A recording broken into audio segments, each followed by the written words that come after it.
And as per requirements of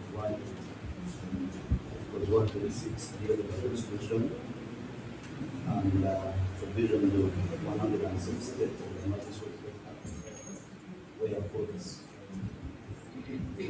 promote investigation was the best interest of both parties, being that we are both Muslims. Ramadan is also nothing. It has started very fast.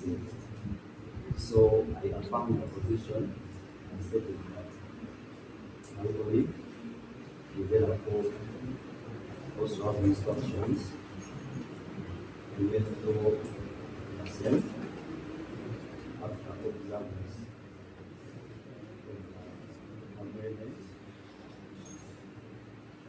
The rest shall be put this honorable court to exercise its discretionary powers.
The constitutional agreement has been signed by all parties. The same is on the record of court. Your Honor, with the discretion of court, we pray that the file be closed and the accused person be set free henceforth. And in record of the conversation we had in the chambers, changes have been made, but as of today, the accused person will be set free. Most of that.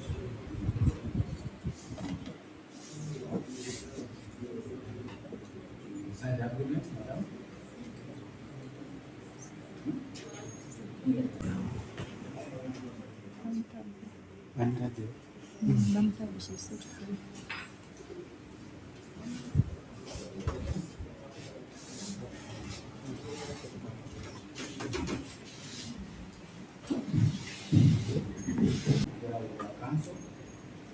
In the court record, the constitution is over promoted under section 160 of the Muslim and Article 186(2)(b of the Constitution. This matter is therefore stayed. Accused is set free unless considered in another case.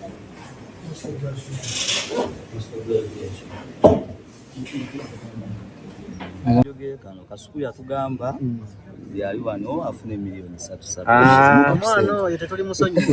Kasuku kye yakola okimanyi. Sente ziriwa. Mukulike eyo mu lutabaalo. Lutabaalo ki? Tewali lutabaalo waldewo. Me, I'm a lawyer. This is business. Now kwata omuzindalo day. It's business as usual. Tewali lutabaalo waldewo.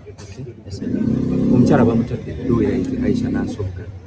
Nteereddwa kuba waliwo enzikiriziganya ezaakoleddwako obulawo bwali obusomi 16 1926 owa constitution kakubiriza kooti zino kagamba nti obuyinza buli mikono gy'abantu era kooti zirina okupromotinga enkwatagana ba reconciliation. So okuyita mu eyo ground ya reconciliation ensonga eno tetugisuubira kuddamu kutuuba omulundi omulala sebo.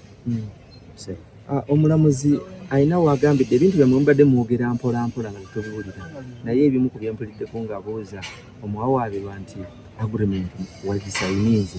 Agreement ki temwakoze? Olimbe tubadde tubyogera mpola n'ebibadde mu Lunyaanyimbe mulina kyemwawulira n'ebibadde mu Luzungu ne mu Lunama Oluzungu bono wasanyuka takola Luzungu. So of course nga bw'omanyi endagaano kubeera kukaanya okw'abantu ababiri oba abasukka mu omu.